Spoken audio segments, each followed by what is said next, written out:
ओम नमः शिवाय। पंडित तो सब सिद्धे। जैन फाउंडेशन का यह मंच निरंतर ही धर्म प्रभावना में संलग्न होते हुए नित्य नूतन अनेक उपक्रमों के माध्यम से आज भी अभी भी अपने उद्देश्य की ओर बढ़ रहा है। हम सभी दशलक्षण महापर्व पर यथायोग्य आराधनारत रहते हुए अपने जीवन को उज्जवल बनाने का प्रयास कर रहे हैं। जैन फाउंडेशन की ओर से यह जो 10 दिवसीय विशेष प्रवचन श्रृंखला का आयोजन किया गया, ये निश्चित ही सराहनीय है।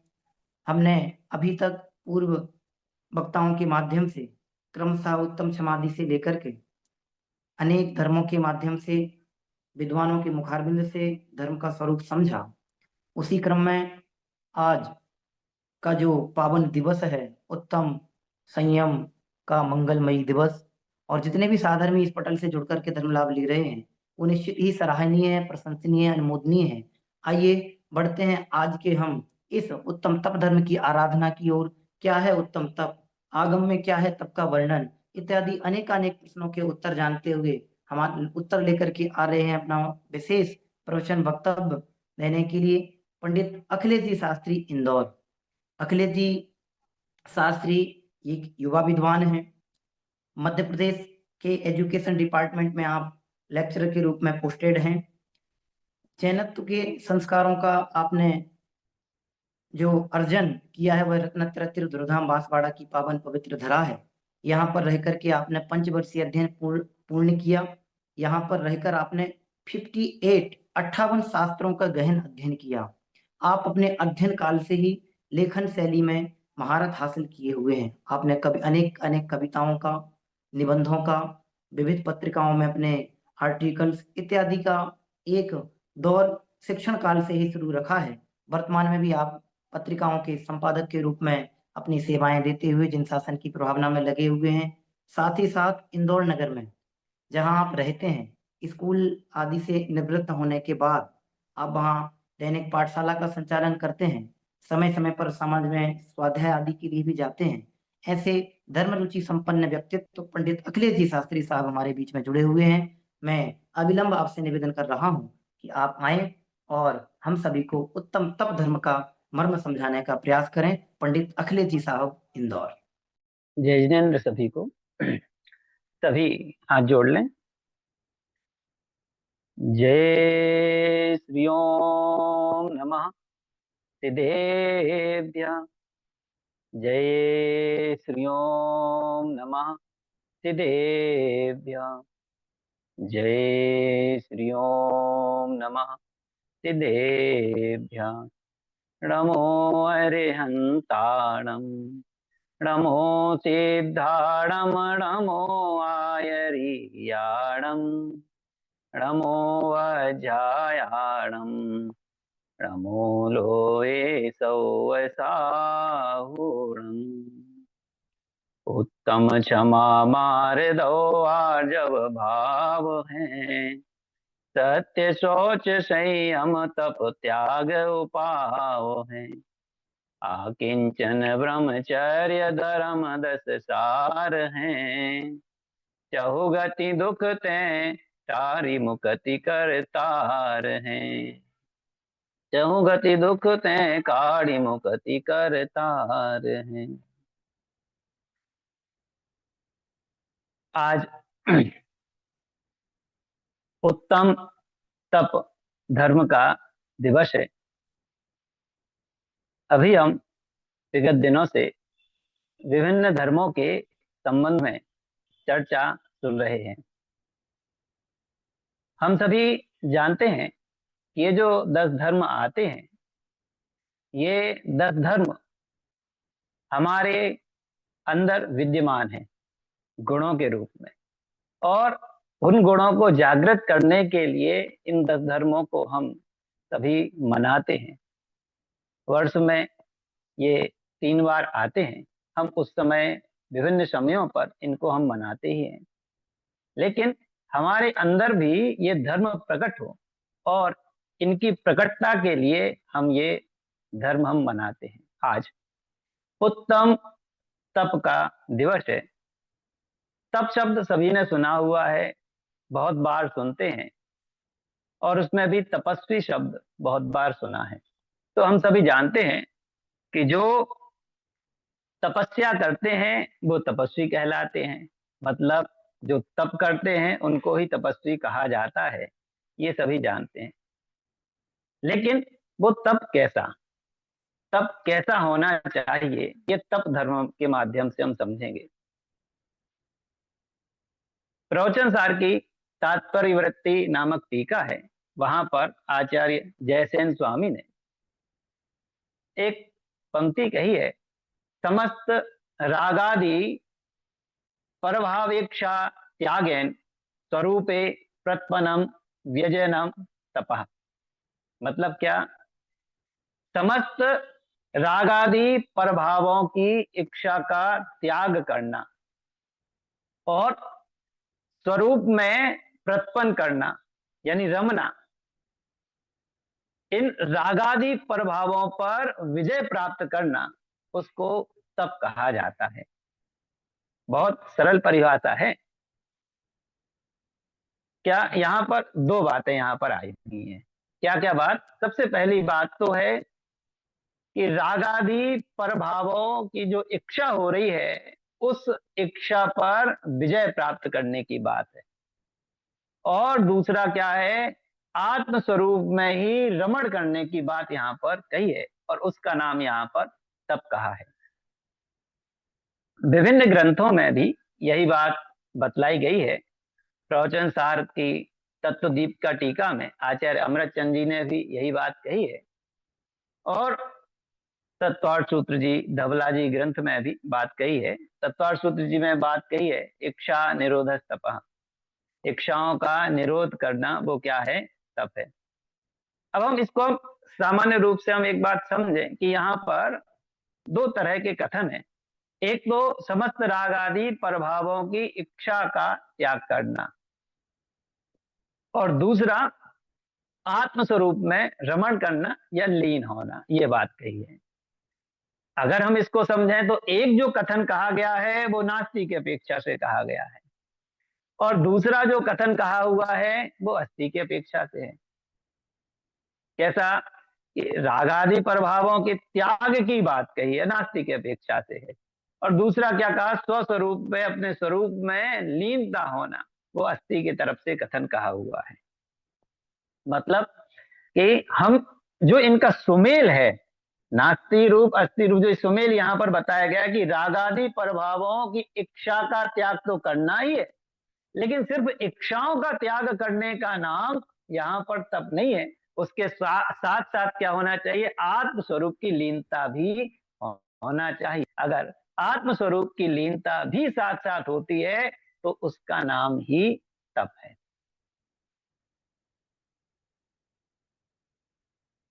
यहां एक शब्द और आया हुआ है, उत्तम शब्द आया हुआ है। तप के साथ में उत्तम शब्द जो है ना, उत्तम तप, तो उत्तम शब्द यहाँ पर सम्यक दर्शन की सत्ता की सूचना देने के लिए है कि ये यहाँ पर बतलाना चाहते हैं कि सम्यक दर्शन सहित जो तप है वही क्या है? तप है। अष्टपाहुर जी में आचार्य कुंद कुंद देव ने एक बात कही है कि जीव सम्यक्त्व के बिना करोड़ों वर्षों तक भी क्या करे? तप करे तो भी उसको बोधि लाभ प्राप्त नहीं होता है। क्या कहा? जीव करोड़ों वर्ष तक भी, अनीता जी, क्या? कि जीव करोड़ों वर्ष तक भी क्या करता है? तप करे सम्यक दर्शन के बिना, लेकिन वो तप हो तो उसको बोधि लाभ यानी कि ज्ञान की प्राप्ति उसको नहीं होती है। पंडित दौलत राम जी ने भी ऐसी बात कही है, कोटि जन्म तप तपे ज्ञान बिन कर्म झरे जे, ज्ञानी के छिन्माही त्रिगुप्ति ते सहज तरे ते। कि कोटि जन्म तप यानी कि कोटि, कोटि मतलब कहलाता है करोड़, तो करोड़ वर्षों तक भी जीव क्या करे? तप करे। और करोड़ वर्ष तक भी तप करने के बावजूद भी ज्ञान की प्राप्ति नहीं करे, और ज्ञान की प्राप्ति करे भी या जितना भी उसको उसके माध्यम से ज्ञान हो, तो जितने कर्म वो उसके उतने समय में झरेंगे, वो करोड़ों वर्षों का तप करने के बाद झरेंगे। और यहाँ कहते हैं कि ज्ञानी के क्षण माही, जो ज्ञानी होगा उसके क्षण मात्र में उतने कर्म झड़ जाएंगे कि जितना वो बिना ज्ञान के या करोड़ों जन्म तक क्या करे, तप करता रहे, तो जितने कर्म वो झड़ा पाएगा ज्ञानी, उतने ज्ञानी क्षण मात्र में उतने कर्मों को झड़ा लेता है। कहने का तात्पर्य है कि जो भी तप किया जाए वो तप सिर्फ कैसा कि सम्यक दर्शन के साथ वाला हो, तो उस तप से निश्चित ही मोक्ष की प्राप्ति होती है। लेकिन अगर उस तप में सम्यक दर्शन नहीं है और तप किया जा रहा है, तो मोक्ष होना कैसा है, दुर्लभ है। जीव अनादिकाल से यही कर रहा है कि कार्य तो करता है, लेकिन ये पता नहीं रहता कि वो क्यों कर रहा है। कई कार्य देखा देखी में कर लिए जाते हैं और कर तो लेते हैं, लेकिन उसका कारण क्या है, वह क्यों किया जा रहा है, ये पता नहीं रहता है। कोई व्यक्ति जिसके यहाँ शादी थी, शादी के लिए वो घर में काम कर रहा था, मिठाई वाला मिठाइयां बना रहा था और घर के काम करने वाले घर के काम कर रहे थे। घर में एक बिल्ली पाली हुई थी। क्या ज्योत्सना जी, क्या घर में एक बिल्ली पाली हुई थी और बिल्ली बार बार यहाँ से वहां घूम रही थी। अब घर में शादी थी, शादी का कार्यक्रम था, तो उस सज्जन को लगा, उस व्यक्ति को लगा जिन्होंने पाली हुई थी, दादाजी को ऐसा लगा कि ऐसा ना हो कि कहीं ये बिल्ली कुछ खा ले, कहीं जूठा कर दे। तो उन्होंने क्या किया कि बिल्ली को बांध दिया। अब उस पर सबका ध्यान जा रहा था बार बार, तो उन्होंने क्या किया, क्या तुषार जी, उन्होंने क्या किया कि बिल्ली के ऊपर एक टोकनी, बड़ी सी टोकनी रख दी कि सबका ध्यान उसके ऊपर नहीं जाए, सब अपने अपने काम करते रहें। तो क्या कि ये घर के एक व्यक्ति ने वहां देख लिया कि पिताजी ने क्या किया, एक बिल्ली को बांधा और बिल्ली के ऊपर टोकरी उन्होंने रख दी है। लेकिन पिताजी से ये पूछने की हिम्मत नहीं कि आपने बिल्ली को क्यों बांधा है, बस ये देख लिया कि शादी कार्यक्रम है, उन्होंने बिल्ली को कूटते बांध दिया है और टोकरी ऊपर से रख दी, और ये घर का एक नियम बन गया। क्या नियम बन गया कि जब जब भी घर में शादी होगी तब बिल्ली को बांधना पड़ेगा।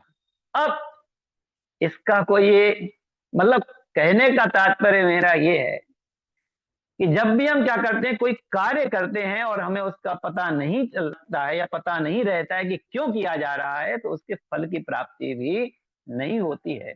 ऐसे ही सम्यक के बिना अगर तप किया जा रहा है तो उसके फल की प्राप्ति होगी नहीं होगी, ये बिल्कुल कहा नहीं जा सकता है।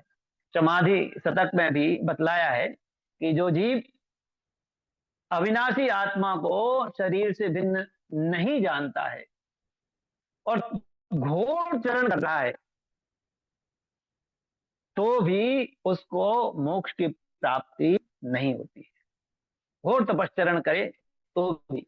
ग्रंथों में कुछ जगह कथन आता है, कई कई बार अज्ञानी जीव की कोई बात आती है तो वह बतलाते हुए कहते हैं, जो अभव्य जीव है, अभव्य जीव ऐसा कि जिसको मोक्ष जाने की पात्रता नहीं है, ऐसा जीव, तो उसके संबंध में आता है कि वो तपश्चरण देखा सीखी में तपश्चरण, इतना घोर तपश्चरण करते हैं या ऐसी कठिन तपस्या करते हैं कि कोई व्यक्ति आकर के उनकी मुनराज की तपस्या करने वालों की क्या करे कि चमड़ी तक क्या करे, निकाल ले, और निकालने के बाद में उस पर नमक भी लगा दे। तो इतना घोर चरण करे हैं कि उनकी आंख का पोरा भी लाल नहीं होता है। इतना, तो इतना एक कठोर तपश्चर्या हो गई। तो इतना कठोर तपश्चरण करने के बावजूद भी उनको मोक्ष की प्राप्ति होगी, क्योंकि उनको मोक्ष जाने की पात्रता नहीं होगी। इससे क्यों, उसकी पात्रता का क्या कारण, क्योंकि देह और आत्मा दोनों के दोनों भिन्न हैं, भिन्न होने के बावजूद भी उनको एक में एक माने हुए हैं। वो एक में एक मानने के कारण से कितना ही तप किया जा रहा है, वो सारा का सारा तप कैसा हो जाता है, निरर्थक ही हो जाता है। और ऐसे तप को आचार्य कुंद कुंद स्वामी ने समय सार में बाल तप की संज्ञा दी है कि ऐसा तप तो है, ये बाल तप है। क्यों?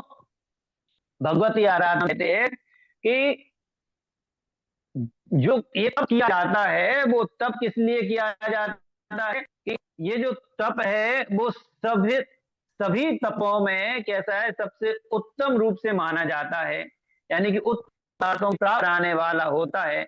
जिस तरह से अग्नि जलाती है तिनके को, तो तिनका जब जलता है तो कैसा होता है कि अग्नि के जलाने से तो तिनका जब जलने लगता है तो उसमें धुआं उठता है, कहें कि वह जलता है तो अलग ही उसकी एक लौ दिखाई देने लगती है।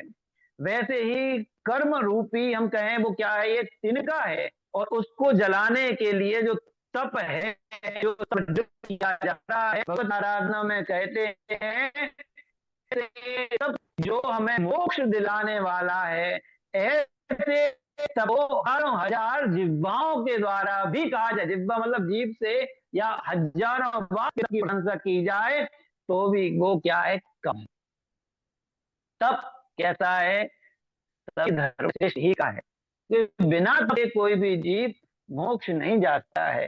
तो ऐसा तप भी होता होगा तो वो कैसा होता होगा, वो हमारे लिए बहुत सोचने की बात है कि ऐसा तप हम कैसे प्राप्त करें। पंडित प्रवर दयानंद राय जी ने दक्षिण की में पंक्तियां कही हैं कि तप चाहे सुरराय कर्म शिखर को है, द्वादश विधि क्यों ना करे निज सकति सम। तप चाहे सुरराय, सभी जानते हैं सुरराय मतलब क्या कहलाता है, देव, है ना। ये संयम की चर्चा भी ये बात आई है, आ चुकी होगी, विद्वानों ने कहा भी है कि देवता भी क्या कहते हैं, तप धारण करना चाहते हैं, है ना। क्या ज्योत्ना जी, देवता भी कैसे कि तप धारण करना चाहते हैं, सभी जानते हैं। हमको क्या लगता है, जब हमारे मन क्या प्रश्न होता है, सबके मन में एक बात आती है कि हम क्या करें, हम तो धर्म करेंगे, और धर्म करके हम कहाँ जाएंगे, हम स्वर्ग तो जाएंगे। मरण के बाद में भी लोगों को यही तो कहा जा रहा है कि स्वर्गवासी हो गए हैं। कोई मनुष्यवासी नहीं कहता है कि मनुष्य गति में गए होंगे, क्यों सबको लगता है कि स्वर्ग गए होंगे। स्वर्ग क्या है, यहाँ से भी उत्तम चीज है। और यहाँ तो हमारे धर्म में ये बात कही हुई है कि तप चाहे सुरराय, सुरराय देवराज इंद्र, देवता भी क्या चाहते हैं, तप धारण करना चाहते हैं। जब पंच कल्याणक होते हैं तो पंच कल्याणकों में के समय पे जब दीक्षा धारण की जाती है, संयम धारण किया जाता है, तो उस समय तीर्थंकरों को वन तक ले जाने के देव भी आते हैं और मनुष्य भी रहते हैं। तो देवता उस समय मनुष्यों से विनय करते हैं कि भगवान की के सभी कार्य हमने किए हैं, तो ये दीक्षा कल्याणक का जो अवसर मनाया जा रहा है, तो भगवान की पालकी हम के जाएंगे, भगवान को सबसे पहले हम लेकर के जाएंगे। तो मनुष्य कहते हैं कि नहीं, ऐसा नहीं हो सकता है, मैं वही जाएगा भगवान की पालकी लेकर के कि जो भगवान के साथ साथ दीक्षा ले सके, वही जाएगा, और कोई नहीं जा सकता है। तो ये तो क्या होगा, देवता दुखती है, दुखती रख पे जैसे हाथ रख देना, वो वाली बात है। क्यों? क्योंकि देव तपश्चरण धारण कर, तप धारण कर सकते हैं देव, सब कर सकते हैं, लेकिन देवताओं को ये अधिकार ही नहीं है, क्योंकि उन्हें इस प्रकार के भोगों की उन्हें प्राप्ति हुई है कि वो उनके छूटते ही नहीं है। वो नग्नता धारण नहीं कर सकते हैं। अभिनय तो किसी भी प्रकार का किया जा सकता है, लेकिन नग्नता धारण नहीं की जा सकती है। वो भूख सहन नहीं कर सकते हैं, इच्छाओं का निरोध नहीं हो सकता, उनका नहीं हो सकता है, तो वो तब भी धारण नहीं कर सकते हैं। इसलिए क्या तप चाहे सुर राय, सुर राय बात क्यों उन्होंने कही ध्यानत राय जी ने, क्योंकि हम और किसी की बात तो समझते नहीं, हमें क्या लगता है हमसे वाह होगा, हमें आदत भी उसी की है, हम फॉलो किसको करते हैं, हम उसको ही, उसका ही अनुकरण करते हैं जो हमें लगता है कि हमसे ज्यादा खासियत वाला है, जो हमसे ज्यादा पैसे वाला है, हमसे ज्यादा अच्छा है, हम उसके पीछे पीछे जाते हैं।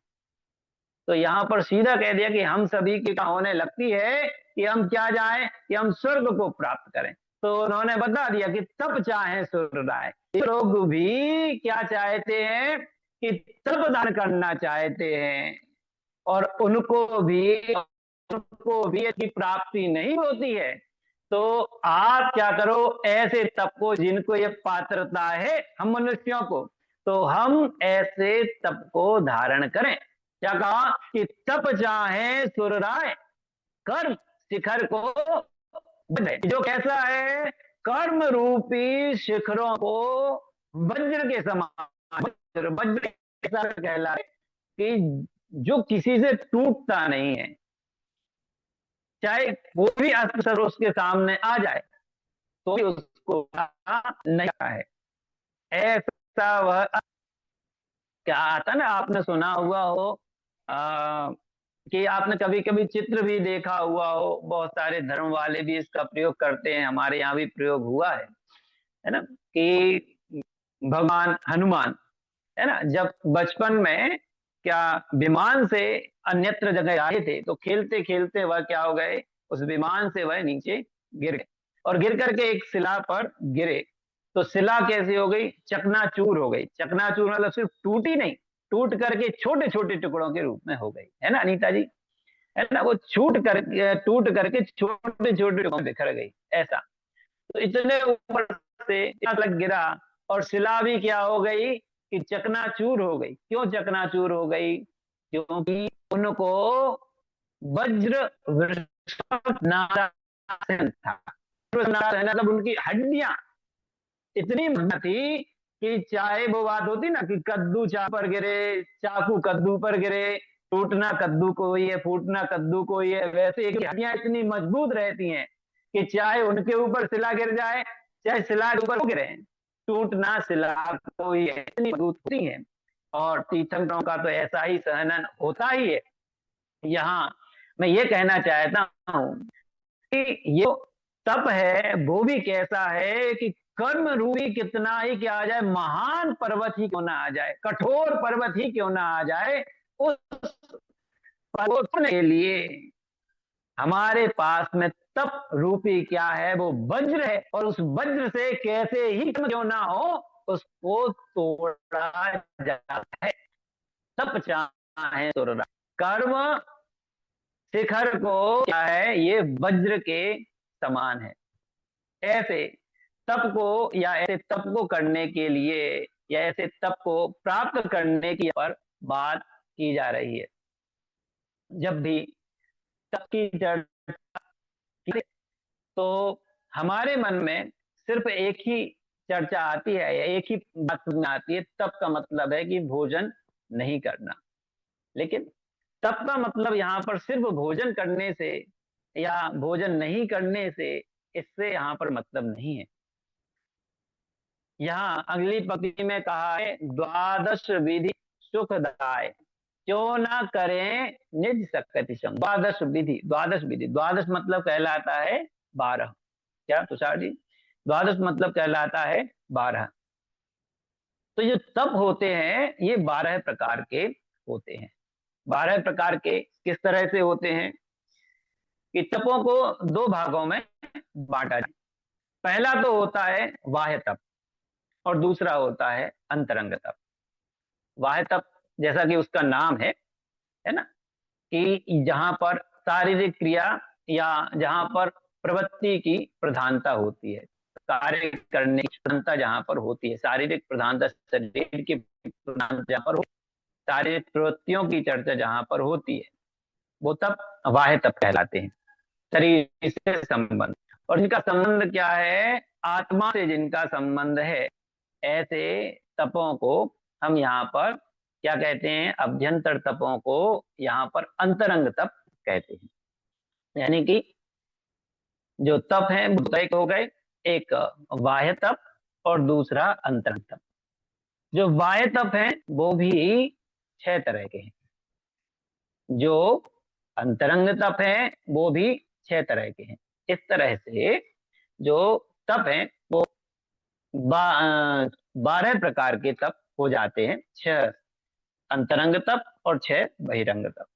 सबसे पहले हम इन तपों के संबंध में इनके नाम देख लेते हैं कि वो तप कौन कौन से हैं।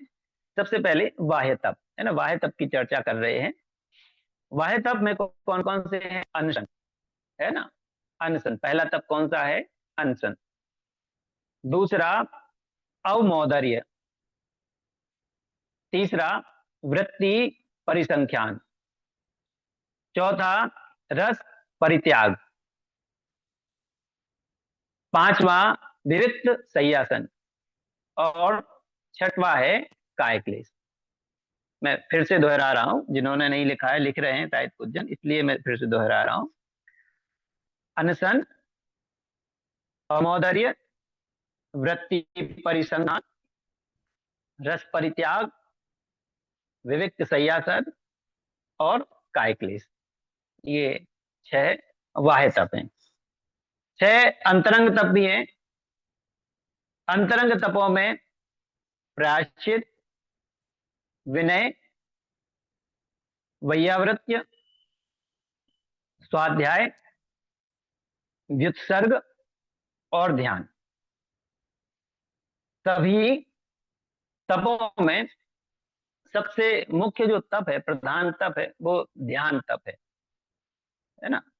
ध्यान को परम तप कहा गया है। और क्रम से ये तप पर बताए गए हैं, ये सभी तप जो है एक तप के बाद दूसरा तप जो आ रहा है वो एक के बाद में एक को बढ़ाने वाला है।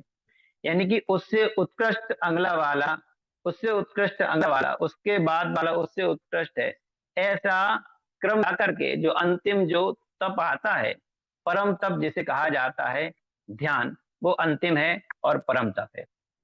देखिए यहाँ जो अंतरंग तपों की चर्चा चल रही है और बहिरंग तपों की चर्चा चल रही है, इसमें एक तो यहाँ पर अपने समझ में हमें रखना है, वो समझ है कि ये जो तप किए जा रहे हैं, पहला इसमें जो नाम आया था सम्यक दर्शन की बात आई थी। सम्यक दर्शन सहित सम्यक दर्शन की सत्ता वाला जो तप है वो तप कहलाता है, उत्तम तप कहलाता है। इन तपों में क्या है कि जो उत्तम जो तप कहा गया है ना, उत्तम तप सम्यक दर्शन के साथ तो है ही, लेकिन ये क्या है, चारित्र जो है, चारित्र की एक पर्याय है। क्या कहें हम कि चारित्र गुण का एक एक गुण है तप। इसमें क्या है कि चारित्र भी तब होता है कि जब सम्यक दर्शन हो और सम्यक ज्ञान हो।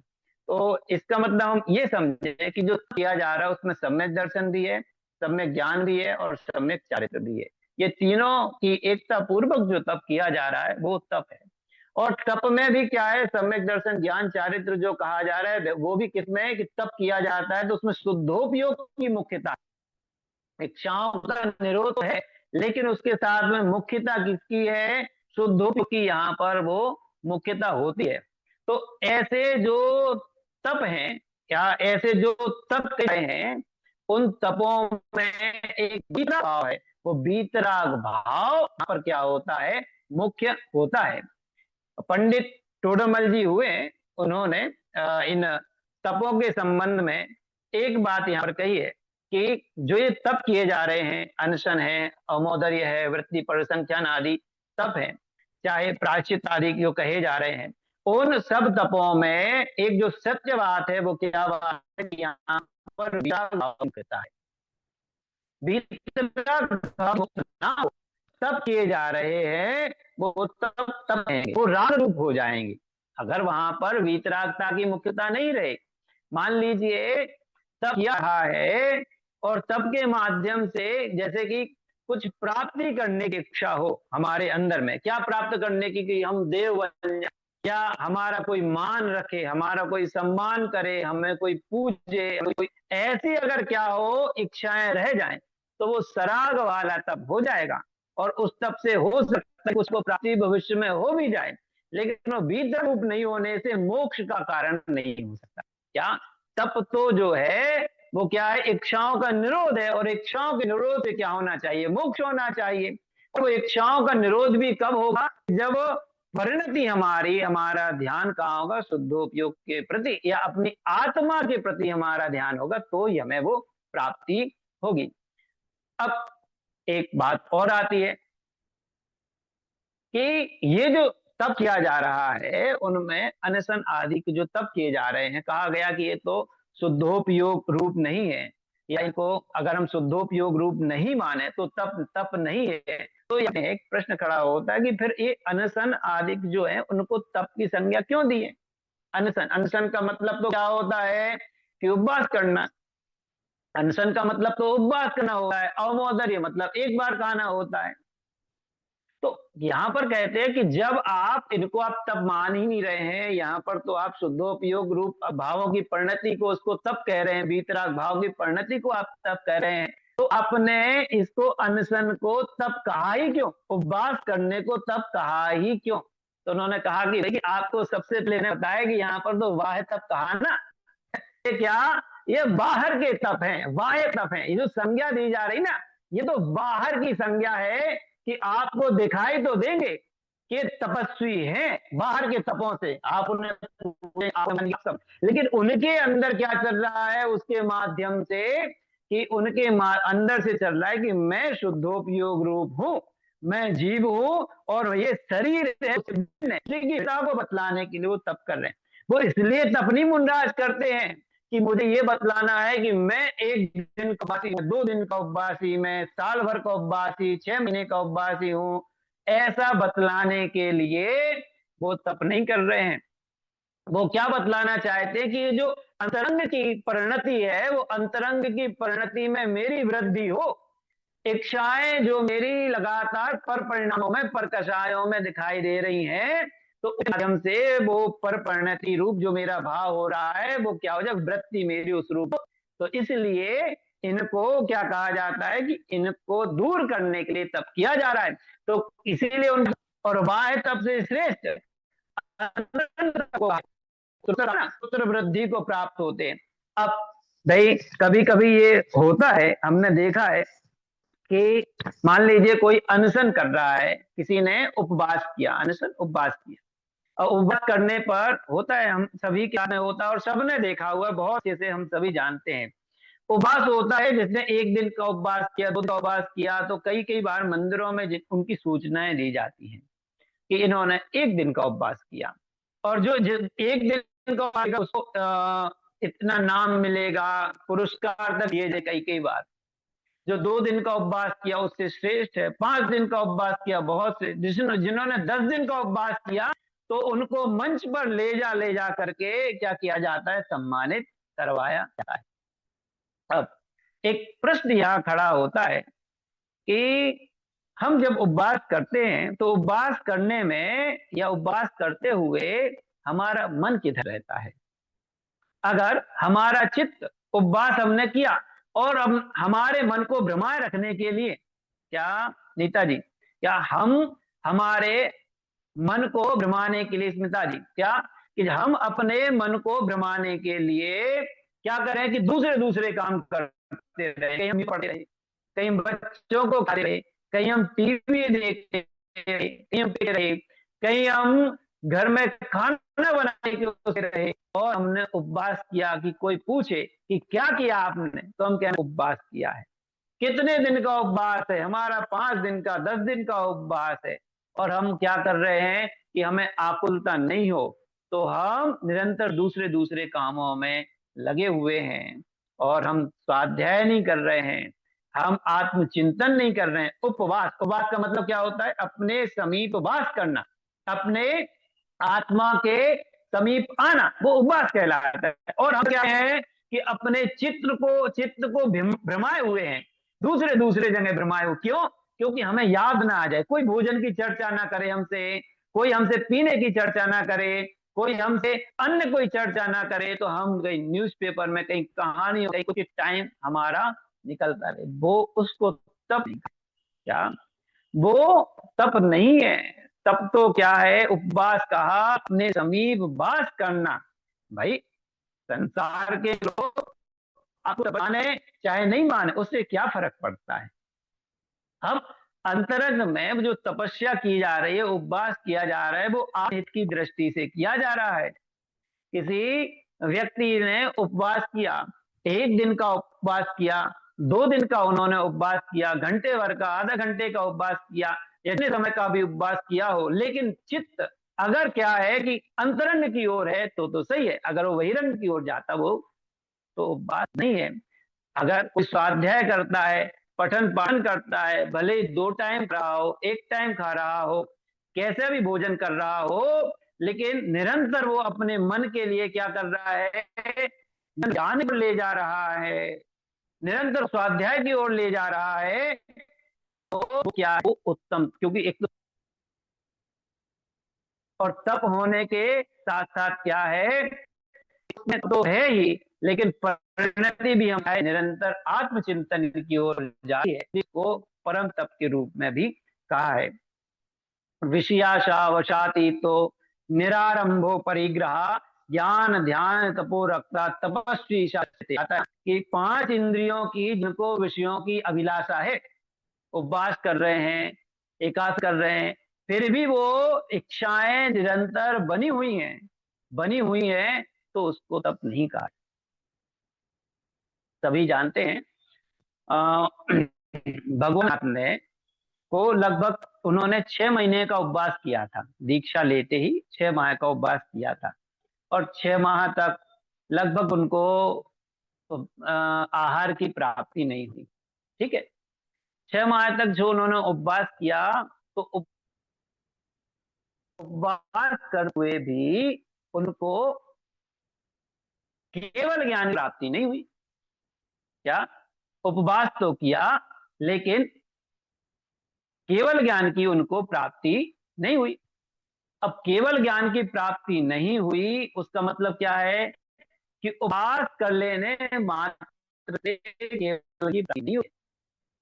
दूसरा, बावली भगवान ने 1 वर्ष का उपवास किया, 1 वर्ष तक वो उठे ही नहीं, तो भी उनको केवल ज्ञान की प्राप्ति नहीं हुई। कहने का मतलब क्या है कि उपवास मात्र कर लेने से केवल ज्ञान की प्राप्ति हो जाती हो, ऐसा कोई नियम नहीं है। तो उपवास नहीं करें, क्या करें, उपवास उपवास तो करना चाहिए, लेकिन उसमें लक्ष्य किसका हो कि जिससे हमें केवल की प्राप्ति हो, उस आत्मा का हमारा लक्ष्य होना चाहिए। देखिए, भरत चक्रवर्ती को सभी जानते हैं, है ना, क्या भरत चक्रवर्ती को सभी जानते हैं। भरत, 1 मिनट रुकिएगा, आवाज आ रही मेरी? आवाज आ रही है, हाँ। विपुल जी, आवाज आ रही ना मेरी? जी जी जी, आवाज आ रही है। क्या कि भरत चक्रवर्ती ने दीक्षा धारण की, और दीक्षा धारण करते ही अंतर्मुहूर्त मात्र में, अंतर्मुहूर्त, मुहूर्त भी नहीं, मुहूर्त मतलब 48 मिनट का, और उन्होंने अंतर मुहूर्त में क्या कर लिया, केवल ज्ञान की प्राप्ति कर ली। अब उसका भोजन तो कुछ संबंध है ही नहीं है, उपवास से उनका कोई संबंध है ही नहीं है। कहने का मतलब है वाले तो हैं, लेकिन केवल ज्ञान की प्राप्ति के कारक नहीं है, मोक्ष की प्राप्ति के कारक। अगले जी भाई साहब, हेलो। उत्तर वृद्धि करते हैं, लेकिन उनमें भी एक लक्ष्य, सभी तपों को करते हुए उनमें भी एक लक्ष्य किसका होना चाहिए, शुद्धात्मा का लक्ष्य होना चाहिए, आत्मा का लक्ष्य होना चाहिए, उसकी ओर ध्यान, ये लक्ष्य होना चाहिए, है ना। हम चर्चा करते हैं एक एक में जो तपों की, एक एक तप की चर्चा करते हैं। जैसे सबसे पहला जो तप है वो है अनशन तप। अनशन तप के संबंध में चर्चा। अनशन का मतलब क्या होता है, उपवास करना या भोजन का पूर्णतः त्याग करना, वो कहलाता है अनशन तप। अनशन तप के बाद में दूसरा जो तप है वो तप है अमोदर्य। अमोदर्य तप को है ना, ऊर्ध्वोदर। यानी कि जब मुंडास क्या करते हैं, अगले जी, ये क्या किया आज? अगले जी, अगले जी, तो भोजनशाला में अगले जी, आपको आवाज आ रही? कुछ आहार ग्रहण करते हैं, वो भी कितना, इच्छाओं से, जितनी इच्छा हुई उससे कम, या कहें कि जितना भोजन करके उसका भी कम ही भोजन लेते हैं। आहार लेते हुए मुनराज का जो जैसे कहा जाता है कि खड़े खड़े आहार, तो शरीर को 4 भागों में ऐसा बांटते हैं कि एक हिस्सा लेते हैं और 3 हिस्सा उसमें जल लेते हैं, है ना। और उसमें भी क्या होता है कि इच्छाओं को कम करके एक बात का बहुत ध्यान है, क्योंकि सबका क्या कहा गया है, इच्छा निरस्तपा, इच्छाओं का निरोध करना। तो यहाँ पर इस बात को बहुत बारीकी से लेना, ठीक है क्या, जो क्या इस बात को जरूर लेना, इच्छाओं का निरोध वाली बात। उसने किसका, भूख की इच्छा का निरोध कर दिया उपवास में, अनशन में। और अमोदर्य की बात आई तो आहार लेने तो गए, लेकिन वहां पर भी भोजन का क्या किया उन्होंने कि कुछ इच्छाओं से उन्होंने कम लिया, इच्छा जितनी होगी उन्होंने कम लिया। तीसरा है वृत्ति परिसंख्यान। वृत्ति परिसंख्यान का मतलब क्या है, आहार को तो जा रहे हैं, लेकिन आहार को जाते हुए कठिन और अटपटी प्रतिज्ञाएं ले लेते हैं। अब प्रतिज्ञाएं लेते हैं, कैसी लेते हैं, कुछ भी प्रतिज्ञा ले, हो सकता है कि वो प्रतिज्ञा पूरी हो तो हो, और कई बार वो प्रतिज्ञा पूरी नहीं हो तो वापस आ जाए। चौथा है रस परित्याग। रस परित्याग में क्या है कि जो 6 प्रकार के रस कहे जाते हैं, उन रसों में भी कोई रस को कभी लेना, कोई रस को कभी लेना, किसी रस को लेना भी, किसी रस को नहीं भी लेना। देखिए क्या होता है जब आहार लिया जाता है। अब इसमें एक बात मैं आपसे पहले कि एक व्रत जो आया है, अनशन आया, उससे उत्तर वृद्धि वाला आगे का रस है, आगे का तप है, उससे आगे वाला वृद्धि करने वाला तप है। अब एक बात सबको लग रही होगी, जैसे तुषार जी, एक बात सबको लग रही होगी कि अनशन कहा और अगला जो तप कहा गया है, उस तप में क्या बतलाया गया है अवमोदर्य में कि आहार लेते हैं, यानी कि एक आसन करते हैं, तो वो कैसे बड़ा हो गया है ना, तो है ना कि ये कैसे बड़ा हो जाएगा, जब उपवास है तो वो बड़ा होना चाहिए जिसने कुछ खाया ही नहीं है, वो बड़ा होना चाहिए कि जिन्होंने कुछ खाया है वो बड़ा होना चाहिए। देखिए बात ऐसी है कि यहाँ एक तो बड़े छोटे की बात नहीं है, लेकिन निश्चित है कि जो अगला वाला तप है वो वृद्धि करने वाला है। कैसे वृद्धि करने वाला है कि भाई कि जिसको जो चीज सबसे प्रिय हो, अनादिकाल से हमने भोजन में या भोजन के विषयों में, आहार के विषयों में हमने अपना जीवन खपाया है ना। कितना कितना हमने भोजन किया है ना, कितना कितना पानी पिया है ना, और इतनी प्यास लगे, इतना भोजन करने की इच्छा हो कि समुद्र में पानी पी जाए, कितना ही भोजन कर जाए तो भी भूख प्यास नहीं मिटे, सब किया हुआ है। अब हमारे पास में जो मिष्ठान रखे हुए हों, अच्छा भोजन रखा हुआ हो और फिर हम क्या करें कि इसको हम इच्छा होते हुए भी उसका निरोध कर दें। इच्छाओं पर काबू पाना कहलाता ना, है ना, तो इच्छाओं का वहां पर निरोध कर, तो आचार्यों ने कहा कि वो क्या है, उससे उत्कृष्ट है।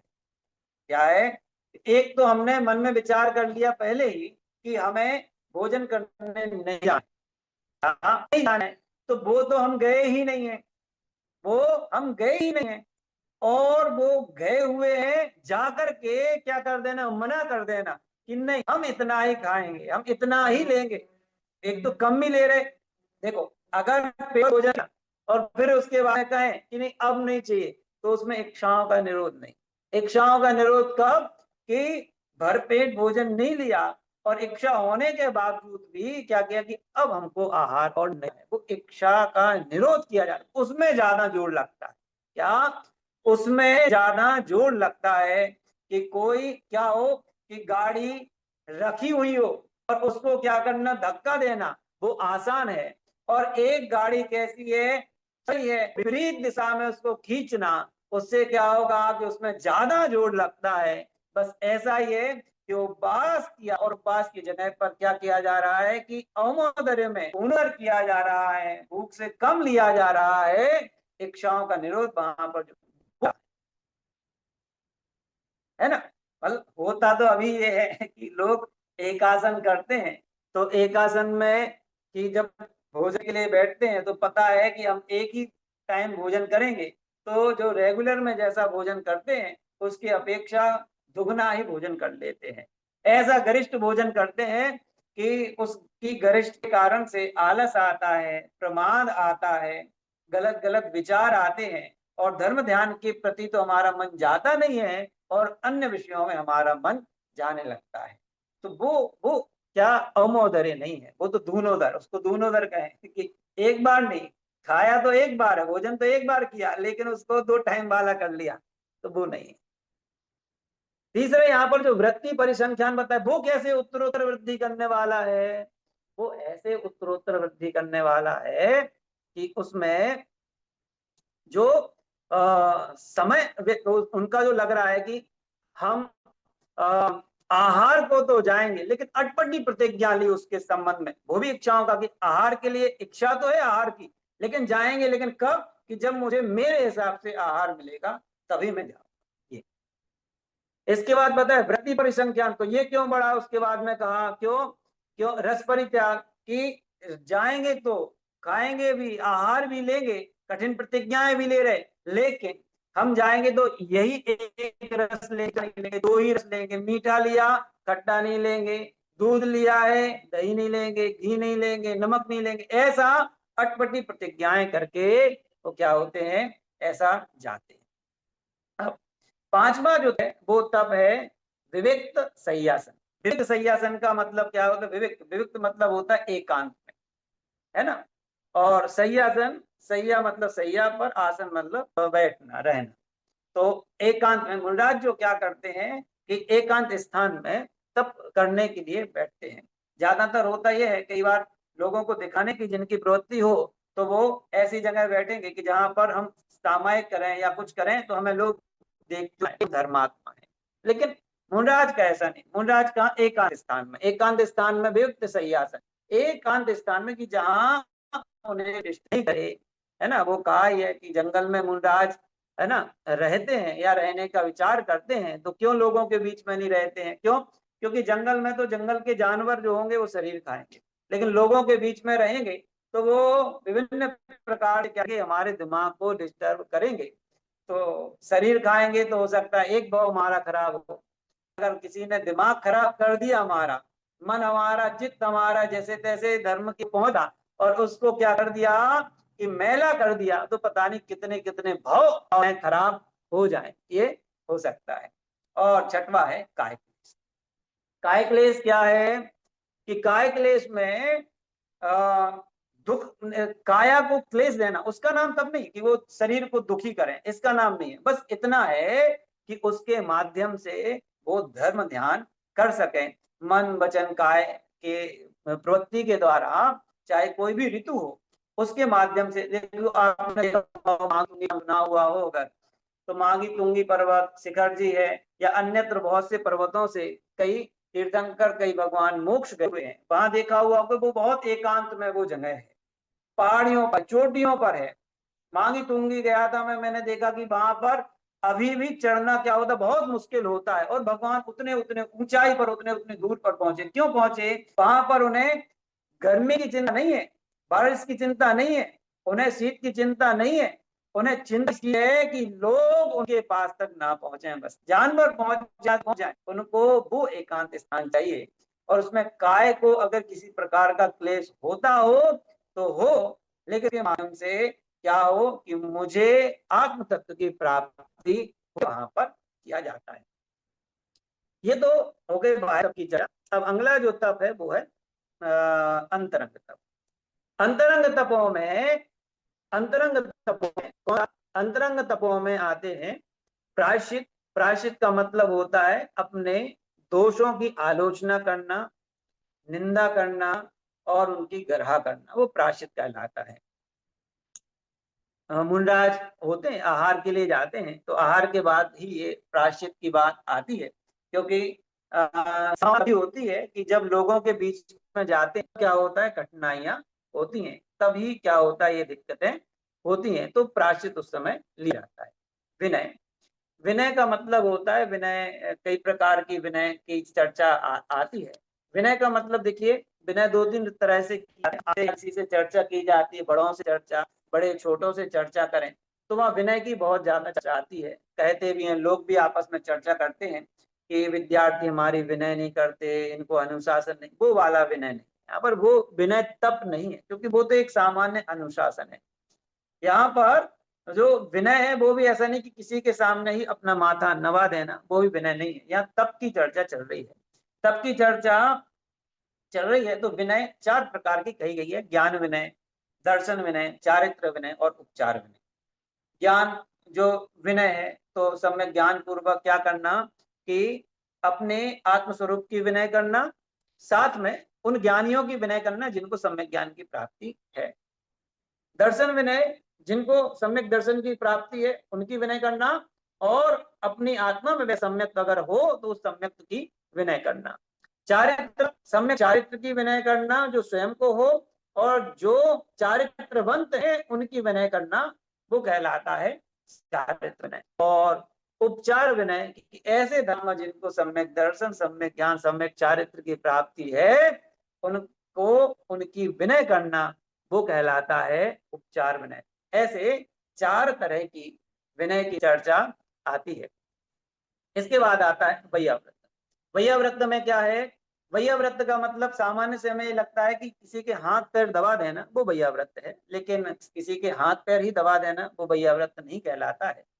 वैयाव्रत का मतलब, क्योंकि तब की बात है ना, तो आपने मेरे पैर दबाए, मैंने आपके पैर दबाए, तो उसमें वैयावृत्ति कैसे आई? वो तो एक दूसरे को उसका लगेगा। मान लीजिए मुंडराज के पैर किसी ने दबाए, तो वो क्या सोचेगा कि मुझे तप हो रहा है, लेकिन वो तो मुंडराज के तप है, तो मुंडराज को कहाँ उसका फायदा हुआ?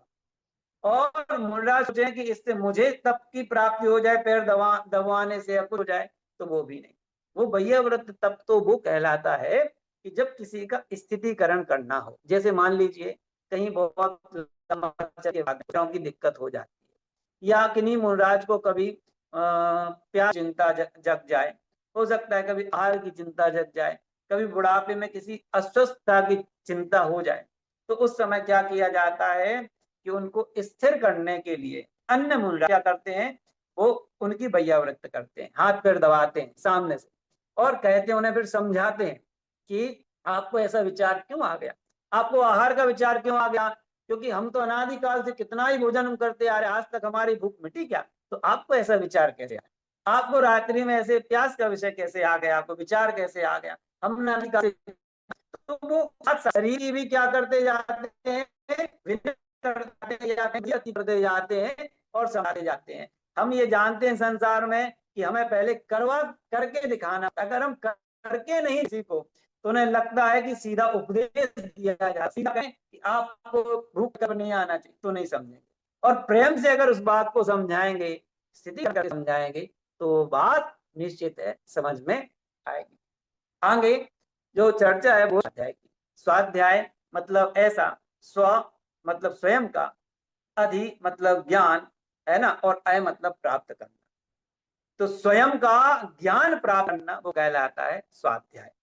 लेकिन जब तप धर्म की चर्चा आती है और हम स्वाध्याय कि अन्य और चीजें करते हैं, कि बाहर के और शास्त्र पढ़ते रहें और किताबें पढ़ते रहें, उनमें मन हम लगाते रहें, तो वो स्वाध्याय नहीं है। स्वयं के ज्ञान के लिए जो अध्ययन किया जाता है वो स्वाध्याय कहलाता है। ये जो स्वाध्याय होता है वह भी कई तरह का होता है, जैसे कि वाचना, रक्षणा, अनुप्रेक्षा, आमनाय, धर्मोपदेश। वाचना मतलब किसी शास्त्र को वाचना, और किसी को भी नहीं, एक शास्त्र को ही निरंतर क्या करना, वाचना।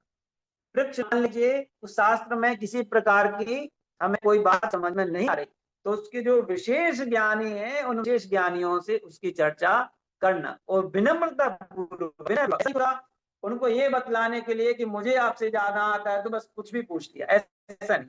शास्त्र की चर्चा उनसे पूछना वो प्रश्न है। अनुप्रेक्षा जितना हमने वांचा है उस पर गंभीरता पूर्वक क्या करना, विचार करना, वो अनुप्रेक्षा है। आमना है कि जितना विषय हमने धारण किया है या जितना हमने समझा है उसको विषय मुझे याद रहे। और फिर धर्मोपदेश ये सबसे उत्तम है कि जब हमें चार आ जाए, चुके हैं, कर चुके हैं, आमना करते हैं, ये सब हमें गंभीरता से आ जाए तो फिर हम धर्मोपदेश देने के अधिकारी होते हैं। ऐसा ये स्वाध्याय है। और इसके बाद में है व्युत्सर्ग। व्युत्सर्ग क्या कहलाता है? संसार के जो कारण है, जिनसे शारीरिक चेष्टाएं, ऐसे भावों को क्या करना, विनम्रता पूर्वक छोड़ना, है ना। शरीर की जो एकाग्रता है उसको छोड़ना और आत्मा के प्रति अपना ध्यान एकाग्र करना, वो कहलाता है व्युत्सर्ग। और अंतिम है वो है ध्यान। चार तरह के ध्यान कहे जाते हैं, आर्त ध्यान, रौद्र ध्यान, धर्म ध्यान, शुक्ल ध्यान। ध्यान जिसमें चिंताएं, चिंताएं मुझे दुख है, बहुत दुख है, बहुत दुख है, बहुत दुख है, ये चर्चा। रौद्र ध्यान में कि क्रोध के, मान के, माया के, लोभ के, ये विषय जो होते हैं नहीं, ये चलते ही रहते हैं, किसी को किसी का चलता रहे। यहाँ तो ध्यान किसका है? धर्म ध्यान की भी बात यहाँ पर नहीं है। धर्म ध्यान मतलब शुभ भावों की बात भी यहाँ पर नहीं है, उनका ध्यान रखने की बात भी यहाँ पर नहीं है। यहाँ पर तो ध्यान की बात यहाँ पर है, धर्म ध्यान की बात भी नहीं। शुक्ल ध्यान मतलब दो योग रूप जो जीव की अवस्था है, उस अवस्था को या उसको प्राप्त करने की बात शुक्ल के माध्यम से है। ऐसा शुक्ल ध्यान हम सभी को प्राप्त हो, और वह प्राप्त हो ऐसा ही हम क्या करें, आगे तप धारण करें और उस तप के माध्यम से हम मोक्ष पद को प्राप्त करें। ऐसी मंगल भावना है। और ऐसी मंगल भावना के साथ मैं आज की बात को यहीं समाप्त करता हूँ। समय हो चुका है, बाकी चर्चा अगली उसमें सत्र में हम करेंगे। बहुत बहुत धन्यवाद अखिलेश जी। ऑलराइट, ठीक है। तो हम, हाँ अखिलेश जी, आपके आगे से आज के सेशन को हम यहाँ पे विराम देंगे और कल पुनः से आपसे मुलाकात होगी, अगर आप एक हम भी प्रॉपर आप इसको जय जिनेंद्र सभी को पुनः मिलेंगे। जय जिनेंद्र सबको।